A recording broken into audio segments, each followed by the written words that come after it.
L'essentiel est là, Los Chavales. Le Real Madrid s'est imposé 1 but à 0 face à Retafe.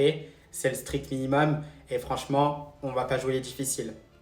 Oui, on va pas forcément jouer les difficiles parce qu'on le sait, c'est un Real Madrid qui est complètement en difficulté cette saison. Ça s'est vu encore une fois face à Retafe et justement on aura attendu quelques minutes justement avant de voir les Madrilènes faire la différence par l'intermédiaire d'Arda Güler et c'est vrai que ça fait beaucoup de bien, ça fait plaisir surtout de voir le Turc être aligné au cœur du jeu madrilène. C'est vrai qu'il a été très très bon notamment au niveau des sorties de balles. Il a été très présent aussi au niveau des circuits de passe du Real Madrid. Je ne sais pas exactement combien de ballons il a touché en première période, mais c'est vrai que ça doit être assez élevé parce que quasiment tous les ballons passaient par le Turc. Et justement, il a été très très bon à la finition, à l'image de cet enchaînement justement pour cette frappe sèche pied droit qui finira au fond des filets de Retafe.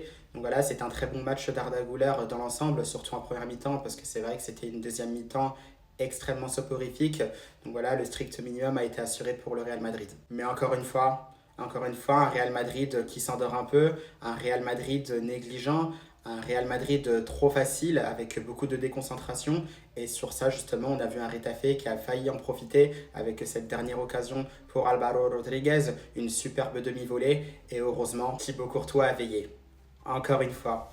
Encore une fois, le gardien belge est tout simplement décisif parce qu'encore une fois, cette parade justement sur cette demi-volée de Rodriguez n'est pas facile à faire parce qu'on connaît justement la taille justement de Thibaut Courtois qui fait quasiment 2 mètres. Donc le temps qu'il se couche au sol justement pour sortir ce ballon, c'est vrai que c'est très très difficile. Et là, c'est un superbe geste technique que le gardien belge a réalisé à la perfection, permettant de repousser ce ballon d'Alvaro Rodriguez et surtout de faire en sorte que le Real Madrid tienne justement cette victoire, ces fameux 3 points pour garder ce suspense pour la fin de la Liga avec ce Classico aussi qui arrive face au FC Barcelone. Ce sera le 11 mai en championnat, mais avant justement il y aura la finale de cette Copa del Rey face à ce même Barça ce samedi. Donc voilà, l'essentiel est là et maintenant on va se projeter sur la finale.